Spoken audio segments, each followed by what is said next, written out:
আসসালামু আলাইকুম। শিক্ষার্থীরা লেখাপড়া ভালো করলে ফলাফল ভালো হবে, এটি স্বাভাবিক। আবার লেখাপড়া ভালো না করলে পরীক্ষার ফলাফল খারাপ হবে, ফেল হবে, এটিও স্বাভাবিক। শিক্ষার্থীর পরিশ্রম অনুসারে রেজাল্ট হবে, সেটাই প্রত্যাশা করুন।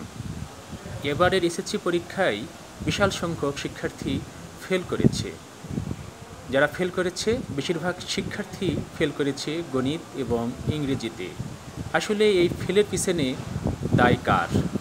পিতামাতার নাকি শিক্ষকের?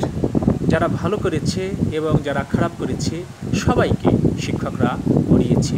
শিক্ষকরা সর্বোচ্চ চেষ্টা করেছে। এক্ষেত্রে যারা রিসিভ করেছে তারাই ভালো রেজাল্ট করেছে। কোনো শিক্ষক চায় না তার শিক্ষার্থীর রেজাল্ট খারাপ হোক, তার প্রতিষ্ঠানের সম্মান ক্ষুণ্ণ হোক। সবাই কম বেশি ক্লাস করেছে, প্রাইভেট পড়েছে, কোচিং করেছে, বাট সবাই বাসায় পড়েনি, চর্চা করেনি।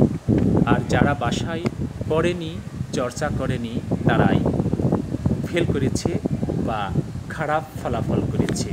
সামাজিক যোগাযোগ মাধ্যমে ছিল শিক্ষার্থীরা আসক্ত, বাইক নিয়ে হয়ে পড়েছে বেপরোয়া। এগুলোর জন্য দায়ী কে? শিক্ষক নাকি শিক্ষক নাকি পিতামাতা? প্রশ্ন আপনাদের কাছে ছেড়ে দিলাম। অধিকাংশ শিক্ষার্থী ছিল শিক্ষকের অবাধ্য। শিক্ষকরা একটু শাসন করলে রাস্তাঘাটে তারা শিক্ষকের প্রতি কত বেপরোয়া। কোনো শিক্ষক চাইবে না তার শিক্ষার্থীর ভালো করতে গিয়ে ওই শিক্ষার্থীর হাতে লজ্জিত হতে। বিভিন্ন কারণে এবারের আমাদের এসএসসি পরীক্ষা খারাপ ছিল। সামাজিক যোগাযোগ মাধ্যমে দেখা যাচ্ছে কেউ বলছে যোগ্য ইংরেজি শিক্ষক নেই, যোগ্য গণিত শিক্ষক নেই। হয়তোবা অল্প গুটি কয়েক শিক্ষক এমন থাকতে পারে।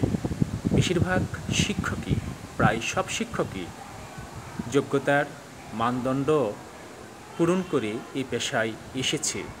এখন যোগ্যতার মানদণ্ড নিয়ে প্রশ্ন তোলাটা উচিত নয়। কোনো শিক্ষক চায় না তার শিক্ষার্থী খারাপ ফলাফল করুক। সব শিক্ষক চায় তার শিক্ষার্থী ভালো ফলাফল করবে, ভালো জায়গায় ভর্তি হবে, পরিবার, সমাজ এবং স্কুলের সুনাম বয়ে আনবে। কিন্তু শিক্ষার্থীরা বেপরোয়া। তারা ভাবত পড়াশোনা না করেও ভালো ফলাফল করা যায়। তাদের এই ভাবনাই তাদের ফেল করার পিছনে বড় একটি কারণ। আশা করি আপনারা বুঝতে পেরেছেন বিশাল সংখ্যক শিক্ষার্থী ফেলের পেছনে আসলে দায় কার। সবাইকে ধন্যবাদ।